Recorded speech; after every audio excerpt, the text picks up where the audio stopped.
بسم اللہ الرحمن الرحیم۔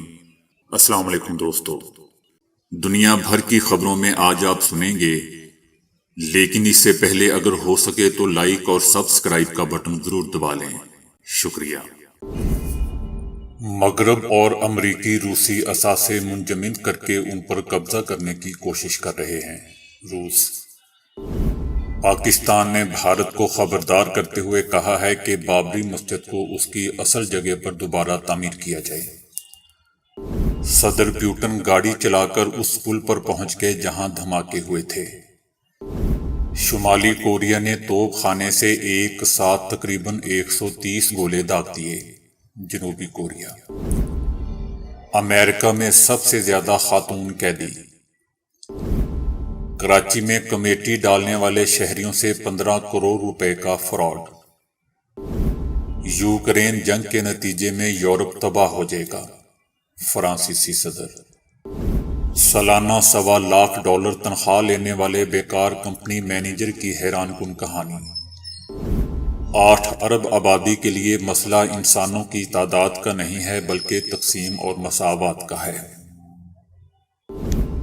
روس نے یورپی کمیشن کے روس مخالف منصوبے پر رد عمل کا اظہار کرتے ہوئے کہا ہے کہ یورپی ممالک اس قسم کے منصوبے تیار کر کے روس کے مقابلے میں اپنے غیر قانونی اقدامات کا جواز فراہم کرنے کی کوشش کر رہے ہیں۔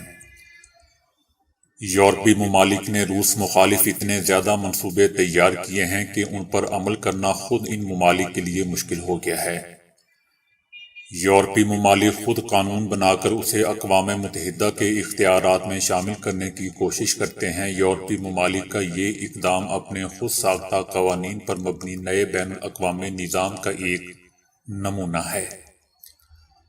یوکرین جنگ کے آغاز کے بعد امریکہ اور یورپی ممالک نے اپنے اقدامات کے ذریعے اس جنگ کی آگ کے شعلوں کو مزید بھڑکا دیا ہے اور وہ روسی اثاثے منجمد کر کے ان پر قبضہ کرنے کی کوشش کر رہے ہیں۔ پاکستان نے بھارتی حکومت کو خبردار کیا ہے کہ بابری مسجد کو اس کی اصل جگہ پر دوبارہ تعمیر کیا جائے اور اس کی تباہی کے ذمہ دار مجرموں کو سخت سزا دی جائے۔ بھارت میں تاریخی مسجد کے انہدام کی 30ویں برسی کے موقع پر پاکستان نے زور دے کر کہا ہے کہ آج ہندوستان کے شہر ایودھیا میں ہندوؤں کے ہاتھوں تاریخی مسجد کے انہدام کی 30ویں برسی ہے۔ یہ واقعہ ہندوستان میں اس وقت سے بڑھتے ہوئے مسلم مخالف جنون کی ایک افسوسناک یاد دہانی کرواتی ہے۔ ہم مسمار کی گئی مسجد کی جگہ پر ہندو مندر کی جاری تعمیر اور ذمہ دار مجرموں کی بریت کی سختی سے مذمت کرتے ہیں۔ بھارت میں مسلمانوں کی مذہبی آزادیوں پر مسلسل حملے ہو رہے ہیں جو برداشت سے باہر ہیں۔ پاکستان نے مزید کہا کہ ہم بھارتی حکومت کو باور کرواتے ہیں کہ مسجد کو اس کی اصل جگہ پر دوبارہ تعمیر کیا جائے اور اس کی تباہی کے ذمہ دار مجرموں کو مناسب سزا دی جائے۔ بین الاقوامی برادری کو بھارت میں بڑھتے ہوئے اسلامو فوبیا، نفرت انگیز تقاریر اور نفرت انگیز جرائم کا نوٹس لینا ہوگا۔ پاکستان کا مزید کہنا تھا کہ ہم بین الاقوامی برادری اور اقوام متحدہ سے اپیل کرتے ہیں کہ وہ ہندو تباہ حکومت سے بھارت میں اسلامی ورثے کے مقامات کے تحفظ کے لیے اپنا کردار ادا کریں۔ بھارتی حکومت کو اقلیتوں بالخصوص مسلمانوں اور ان کی عبادت گاہوں کے تحفظ کو یقینی بنانا چاہیے۔ روس کے صدر پیوٹن خود گاڑی چلا کر کریمیا سے ملانے والے پل پر پہنچے اور وہاں موجود سیکیورٹی اہلکاروں سے بات چیت کی۔ یہ وہی پل ہے جہاں 2 ماہ پہلے دھماکے ہوئے اور آئل ٹینکر کے قافلے کو آگ لگ گئی تھی۔ 19 کلومیٹر کے اس پل پر سے اب ٹریفک گزر سکتی ہے۔ اس پل کا افتتاح 2018 میں خود پیوٹن نے کیا تھا۔ 8 اکتوبر کو اس پل کو دھماکوں سے نشانہ بنایا گیا تھا جس کا الزام روس نے یوکرین پر لگایا تھا۔ صدر پیوٹن کے ساتھ ڈپٹی وزیر اعظم مرات بھی موجود تھے۔ دونوں وہاں مرسڈیز گاڑی میں پہنچے۔ اس موقع پر پیوٹن کو یہ پوچھتے ہوئے دیکھا گیا اور سنا گیا کہ کہاں دھماکے ہوئے تھے۔ پیوٹن مزید کہتے ہیں کہ ہم دائیں طرف سے ڈرائیو کر کے پہنچتے ہیں۔ جہاں تک میرا خیال ہے کہ بائیں طرف مرمت کا کام ہو رہا ہے۔ اس کو جلد پورا کرنے کی ضرورت ہے۔ ہمیں پل کو ایک بار پھر آئیڈیل حالت میں لانا ہے۔ صدر پیوٹن پل کے مختلف حصوں پر پیدل بھی سفر کرتے ہوئے جائزہ لیتے رہے۔ یہ یورپ کا دوستو سب سے بڑا پل ہے، جس کے کچھ حصے اب بھی جلے ہوئے دکھائی دیتے ہیں۔ یوکرین نے ابھی تک اس پل پر ہونے والے دھماکوں کی ذمہ داری قبول نہیں کی ہے، جو کہ صدر پیوٹن کی 17ویں سالگرہ کے اگلے روز ہوئے تھے۔ دھماکے نے پل کی ایک سائٹ پر بنی سڑک کو بھی تباہ کر دیا تھا اور اس پر ٹریفک کا سلسلہ بھی بند ہو گیا تھا۔ دھماکے سے اس وقت پل پر گزرنے والے تیل کے ٹینکرز کو آگ لگ گئی تھی اور کئی ٹینکرز تباہ ہو گئے تھے، جو کہ کریمیا جا رہے تھے۔ 2014 میں دوستو روس نے کریمیا کو ساتھ ملایا تھا۔ یوکرین نے روس سے کریمیا واپس لینے کا عزم ظاہر کیا ہے، کیونکہ اس پر ہونے والے حملے کے بعد تمام جنگی ساز و سامان کی سپلائی اسی پل کے ذریعے ہوتی ہے۔ یہ یورپ کا سب سے لمبا پل ہے۔ پیوٹن نے پل کی تکمیل پر اس کی تعریف کرتے ہوئے فخر کا اظہار کیا تھا، کیونکہ اس سے پہلے سوویت رہنماؤں نے اس کی تعمیر کا خواب دیکھا تھا مگر بنا نہیں پائے تھے۔ شمالی کوریا نے مشرقی مغربی ساحل کے توپ خانے سے ایک ساتھ تقریباً 130 گولے داغے ہیں۔ جنوبی کوریا کی فوج کا کہنا ہے کہ شمالی کوریا نے توپ خانے سے گولہ باری کی۔ شمالی کوریا کی جانب سے داغے گئے کچھ توپ کے گولے بفر زون میں بھی جا گرے۔ جنوبی کوریا نے شمالی کوریا کی گولہ باری کو 2018 میں ہونے والے معاہدے کی واضح خلاف ورزی قرار دیا ہے۔ جنوبی کوریا کی فوج نے مزید کہا ہے کہ شمالی کوریا نے اس سے ایک روز پہلے میزائل کا بھی تجربہ کیا تھا۔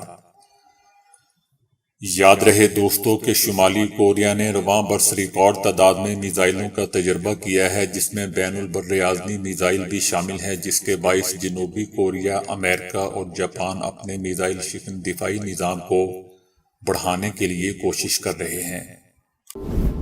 امریکی جیلوں میں گزشتہ 40 برسوں کے دوران خاتون قیدیوں کی تعداد میں 700 گنا اضافہ ہوا ہے، اور اس وقت ایک رپورٹ کے مطابق امریکی جیلوں میں 2,31,000 سے زائد خواتین جیلوں میں قید ہیں۔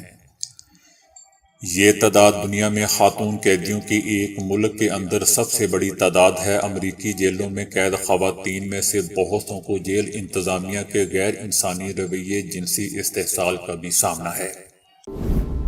کراچی کی ایک کاروباری خاتون نے ماہانہ کمیٹی کے سلسلے میں سینکڑوں شہریوں سے 15 کروڑ روپے کا فراڈ کر دیا۔ کراچی کی خاتون سینکڑوں شہریوں سے کمیٹی ڈالنے کے لیے ماہانہ رقم وصول کرتی تھی، جس کا کوئی تحریری ریکارڈ محفوظ نہیں تھا۔ متاثرین نے معاملہ خود حل کرنے کی کوشش کی۔ ادھر خاتون سدرا حمید نے سوشل میڈیا پر ایک پوسٹ شیئر کرتے ہوئے متاثرین کو درخواست کی کہ بے چین مت ہوں، آپ کی رقم چند مہینے میں واپس کر دی جائے گی۔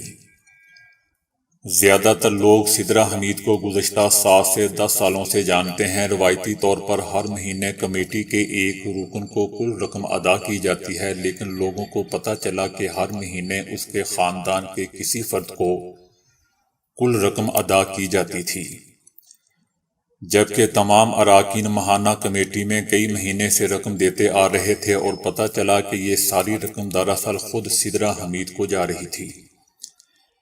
ایک متاثرہ شخص نے کہا کہ گزشتہ چند مہینے سے سدرا حمید سوشل میڈیا پر اپنی مہنگی اشیاء بشمول گھڑیاں، موبائل فون کی تصاویر لگا رہی تھی، اور اس سے اندازہ ہوتا تھا کہ یہ رقم کہاں جا رہی تھی، کیونکہ ان کا خاوند ایک فری لانسر ہے اور سدرا کھانے کی اشیاء فروخت کر کے اتنی رقم نہیں کما سکتی۔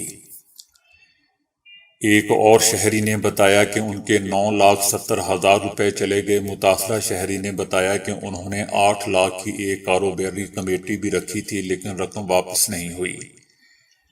شہری نے کہا کہ جب انہوں نے سدرا حمید کے والد سے بات کی تو انہوں نے جواب دیا کہ ہم صرف وہ رقم ادا کریں گے جو سدرا کے اکاؤنٹ میں منتقل کی گئی ہے۔ تاہم جب میڈیا نے موقف کے لیے سدرا حمید سے رابطہ کرنے کی کوشش کی تو انہوں نے نہ فون پر بات کی اور نہ ہی میسج کا جواب دیا۔ فرانس کے صدر نے امریکہ کی ہیوی سبسڈی پالیسی پر کڑی نکتہ چینی کرتے ہوئے کہا ہے کہ جنگ یوکرین ختم ہونے کے بعد بہت سی یورپی صنعتیں تباہ ہو کر رہ جائیں گی۔ فرانس کے صدر میکرون کا کہنا تھا کہ امریکہ میں مختلف صنعتوں کو دی جانے والی مراعات کی شرح یورپ کے مقابلے میں 2 سے 3 گنا زیادہ ہیں۔ میکرون نے یوکرین جنگ کی وجہ سے یورپ کے کمزور ہو جانے کا اعتراف کرتے ہوئے کہا ہے کہ یورپ کے کمزور ہونے سے نہ تو امریکی حکومت کو فائدہ ہوگا اور نہ ہی امریکی سماج کو، وہ بھی ایسی صورت میں جب یوکرین جنگ کے اخراجات امریکہ اور یورپ کے لیے مساوی نہیں ہیں۔ فرانس کے صدر نے روس سے گیس کی سپلائی ختم ہونے کے معاملے میں امریکہ کی منافع خوری پر بھی کڑی نکتہ چینی کی۔ انہوں نے کہا کہ یورپ امریکہ سے زیادہ گیس خریدنے پر مجبور ہے، لیکن یہ گیس ہمیں امریکی شہریوں کے مقابلے میں 6 گنا زیادہ قیمت پر فراہم کی جا رہی ہے، اور وہ بھی ایسے وقت میں جب فرانس میں افراط زر کی شرح تقریباً 7% پر پہنچ چکی ہے۔ آئرش ریل کے چیف فائنینشیل آفیسر ڈرموٹ، جو سالانہ 1,21,000 یورو یا 1,27,500 ڈالر کماتے ہیں، اس نے کہا ہے کہ اس کی ڈیوٹی 0 کر دی گئی ہے۔ وہ بیکار رہتے ہیں تاہم انہیں تنخواہ باقاعدگی سے ملتی ہے۔ ڈرموٹ، جو آئرش ریل سروس میں فائنانس ڈائریکٹر ہیں، اس نے امپلائمنٹ ریلیشن کمیشن کے سامنے اعتراف کیا کہ وہ اپنے کام کے ہفتے کا زیادہ تر حصہ پیدل سفر، سینڈوچ کھانے اور اخبارات پڑھنے میں گزارتے ہیں۔ اگر مجھے کوئی ایسی چیز ملتی ہے جس کے لیے مجھے ہفتے میں 1 بار سرگرمی کی ضرورت ہوتی ہے تو مجھے خوشی ہوگی۔ انہوں نے مزید کہا کہ وہ اپنے کام کا آغاز صبح 10 بجے شروع کرتے ہیں اور انہیں کام سے متعلق کوئی ای میل موصول نہیں ہوتی۔ انہوں نے کہا کہ میں 2 اخبار اور 1 سینڈوچ خریدتا ہوں، پھر میں اپنی کرسی پر جاتا ہوں، اپنا کمپیوٹر آن کرتا ہوں، اپنی ای میلز دیکھتا ہوں۔ کوئی کام کی ای میلز نہیں ہوتی اور نہ ہی میرے ساتھیوں کا کوئی پیغام ہوتا ہے۔ جب میں کہتا ہوں کہ میں کچھ نہیں کرتا تو میرا مطلب ہے کہ میں اپنی صلاحیتوں کا استعمال نہیں کر رہا، حالانکہ میں سالانہ 1,27,000 ڈالر کما رہا ہوں۔ کیا کرۂ ارض پر موجود وسائل 8 ارب کی آبادی کے لیے کافی ہیں؟ کیا 8 ارب انسان اس وسیع و عریض کرۂ ارض کے لیے بہت زیادہ ہیں؟ یہ ایک ایسا سوال ہے جو بڑھتی ہوئی آبادی کے پیش نظر منصوبہ سازوں کو پریشان کرتا آیا ہے، لیکن سائنسدانوں کے خیال میں اس سے زیادہ بڑا مسئلہ امیر طبقے کا ضرورت سے زیادہ وسائل کا استعمال ہے۔ انسانوں کی یہ تعداد خوف زدہ ہونے کا سبب نہیں ہے۔ اکثر ماہرین کے خیال میں یہ سوال آبادی کے اضافے کا نہیں ہے، بلکہ ایک محدود طبقے کا زیادہ سے زیادہ وسائل پر قبضے کا ہے۔ اس سوال کا جواب تلاش کرنا ہوگا کہ زمین پر وسائل انسانوں کی کتنی بڑی تعداد کے لیے کافی ہیں۔ ہم بیوقوف اور لالچی ہیں۔ انسانوں کی خواہشات جنگلات اور زمین جیسے وسائل کے زیادہ سے زیادہ استعمال کا سبب بنتی ہیں جو دوبارہ اتنی تیزی سے پیدا بھی نہیں ہو سکتے۔ جیسے حیاتیاتی ایندھن کی ضرورت سے زیادہ استعمال کی وجہ سے کاربن ڈائی آکسائیڈ کا اخراج بھی زیادہ ہو رہا ہے، جو درجہ حرارت میں اضافے کی ایک بڑی وجہ بھی ہے۔ ہم بیوقوف ہیں، ہم میں دور اندیشی کی کمی ہے، ہم لالچی ہیں، ہم ان معلومات کا استعمال ہی نہیں کرتے جو ہمارے پاس موجود ہیں۔ امریکی خاتون محقق جینیفر سکیوبا کا کہنا ہے کہ انسانوں کے زمین پر اثرات کی وجہ ان کی تعداد نہیں بلکہ ان کا رویہ ہے، اس کی وجہ میں اور آپ ہیں۔ میں ایئر کنڈیشن میں انجوائے کرتی ہوں، سوئمنگ پول میرے گھر میں ہے اور ہر رات جو گوشت میں کھاتی ہوں، یہ تمام عناصر زمین کو بہت زیادہ نقصان پہنچانے کی وجہ بنتے ہیں۔ مسئلہ انسانوں کی تعداد کا نہیں ہے بلکہ تقسیم اور مساوات کا ہے۔ حالانکہ زمین پر موجود وسائل 8 ارب کی آبادی کو خوراک فراہم کرنے کے لیے کافی ہیں، لیکن اس کے باوجود 8 کروڑ سے زائد لوگ ایسے ہیں جو خوراک کی کمی کا شکار ہیں یا جن تک خوراک پہنچتی ہی نہیں۔ مسئلہ انسانوں کی تعداد کا نہیں ہے بلکہ تقسیم اور مساوات کا ہے۔ ملائیشیا کی مقامی عدالت نے ملک میں بسنے والے عیسائیوں کو لفظ اللہ استعمال کرنے کی اجازت دے دی ہے۔ کوالالمپور کی ہائی کورٹ سے مسیحیوں کو لفظ اللہ کے استعمال کرنے پر عائد پابندی کے قانون کو کالعدم قرار دے دیا ہے۔ عدالت نے عیسائیوں کو لفظ خدا کے ساتھ ساتھ اللہ استعمال کرنے کی اجازت دے دی ہے۔ برطانوی نشریاتی ادارے BBC کے مطابق ملیشیا کی عدالت نے یہ فیصلہ ایک عیسائی خاتون کی جانب سے دائر درخواست پر دیا ہے، جس میں اس نے موقف اختیار کیا تھا کہ اس کا مذہبی مواد ضبط کیا گیا ہے جس پر لفظ اللہ درج تھا۔ ملیشیا میں غیر مسلموں اور خاص کر عیسائیوں کی جانب سے لفظ اللہ کے استعمال کے سبب ماضی میں کشیدگی پیدا ہوئی تھی اور پرتشدد واقعات بھی پیش آئے تھے۔ ملیشیا میں مسلمانوں کی 2/3 اکثریت ہے اور عیسائیوں کی بھی بہت بڑی تعداد آباد ہے۔ ملیشیا کی عیسائی برادری کا ماننا ہے کہ اللہ کا لفظ عربی سے مالی زبان میں شامل ہوا ہے، اس لیے وہ اسے استعمال کرتے ہیں اور یہ خدا کی جانب اشارہ کرتا ہے۔ 2008 میں ملیشین حکام نے ایک عیسائی خاتون سے مالی زبان کی ایک CD کو قبضے میں لیا تھا جس میں لفظ اللہ کے استعمال کی ریکارڈنگ پائی گئی تھی۔ مسیحی خاتون نے 1986 میں عائد کی گئی پابندی کے خلاف قانونی لڑائی کا آغاز کیا جس میں عیسائیوں پر اس لفظ پر لگنے والی پابندی عائد کی گئی تھی۔ جج نوربی نے اپنے فیصلے میں مزید کہا ہے کہ عیسائی لفظ اللہ کے ساتھ کعبہ، بیت اللہ اور صلات کا نام بھی استعمال کر سکتے ہیں۔ آج جہاز کے ذریعے حج کا سفر آسانی سے طے کر لیا جاتا ہے، لیکن کئی دہائیوں پہلے دنیا بھر سے آنے والے عازمین کے لیے یہ سفر اتنا آسان نہیں تھا۔ لیکن موسم کی سختی اور سفر کی مشکلات بھی ان لوگوں کو حج کے فریضے کی انجام دہی میں رکاوٹ محسوس نہیں ہوتی تھی۔ پہلے زمانے میں پانی کے جہاز کے علاوہ اونٹوں پر سفر کیا جاتا تھا۔ دوسرے ملکوں سے جانے والے حجاج کرام اگر پانی کے جہاز سے بھی سعودی عرب پہنچتے تھے، لیکن باقی سفر طے کرنے کے لیے انہیں اونٹوں کا سہارا ہی لینا پڑتا تھا، کیونکہ مکہ مکرمہ اور مدینہ میں نقل و حمل کے محدود ذرائع تھے۔ لمبا سفر کرنے کی وجہ سے زیادہ سامان ساتھ نہیں رکھا جاتا تھا تاکہ اونٹ جلدی تھکاوٹ کا شکار نہ ہوں۔ بیابانوں میں چولہا بنا کر کھانا پکایا جاتا تھا۔ پکا راستہ اور ہوٹل وغیرہ کی سہولیات نہ ہونے کے سبب پہلے بھوک لگنے کے وقت کسی بھی جگہ پڑاؤ ڈال کر کھانا پکایا جاتا تھا۔ کھانا پکانے کے لیے چولہا بھی اسی جگہ بنانا پڑتا تھا۔ اپنے کھانے کے علاوہ جانور کی خوراک کا انتظام بھی کرنا پڑتا تھا۔ کہیں طوفان اور کہیں صحرا اونٹ اور باقی جانوروں پر سفر کرنے کی وجہ سے راستے میں موسم کی سختی بھی جھیلنی پڑتی تھی۔ کہیں تیز ہواؤں کے ساتھ بارش اور طوفان تو کہیں چلچلاتی دھوپ اور صحرا۔ لیکن اللہ کی محبت میں نکلے حجاج کرام یہ تمام مشکلات خوشی خوشی جھیل کر اپنے رب کے حضور پہنچنے کے لیے بے تاب رہتے تھے۔ اقوام متحدہ کی ایک رپورٹ کے مطابق سال 2020 کے دوران پناہ کی تلاش میں یورپ پہنچنے والے مہاجرین کی تعداد میں کمی ریکارڈ کی گئی ہے، لیکن سمندری راستوں سے یورپ کا رخ کرنے کی اموات اور ان کے لاپتہ ہونے کی شرح اب تک خوفناک حد تک بلند ہے۔ اقوام متحدہ کے ادارے international organisation of migration IOM کی جانب سے جمعے کو جاری ہونے والی رپورٹ میں کہا گیا ہے کہ ترک وطن کے دشوار سفر میں ہلاک ہونے والوں میں سے اکثر کی باڈیز کو تلاش کیا جا سکا ہے اور نہ ہی ان کی شناخت ہو سکی ہے۔ گزشتہ برس غیر منظم انداز میں ترک وطن کر کے یورپ پہنچنے والوں کی تعداد 93,000 تھی۔ سمندری راستے دشوار گزار اور جان لیوا ہیں۔ اقوام متحدہ کی جانب سے لاپتہ مہاجرین کے معاملے پر تحقیق کے ایک پروجیکٹ نے تصدیق کی ہے کہ گزشتہ سال سمندری سفر کے دوران کم از کم 2300 ہلاکتیں ہوئی ہیں یا لوگ لاپتہ ہو چکے ہیں۔ رپورٹ میں کہا گیا ہے کہ کئی کشتیوں کو حادثہ پیش آیا اور وہ ڈوب گئیں، پھر نہ کشتیاں ملی اور نہ ہی ان کے مسافر، جو کہ خاص طور پر قابل تشویش ہیں۔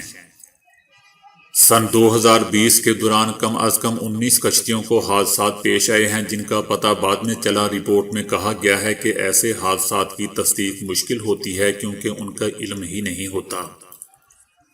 سمندری راستے سے یورپ آنے والے راستوں میں اموات کی صحیح تعداد اس سے کہیں زیادہ ہے جو ڈیٹا میں نظر آ رہی ہے۔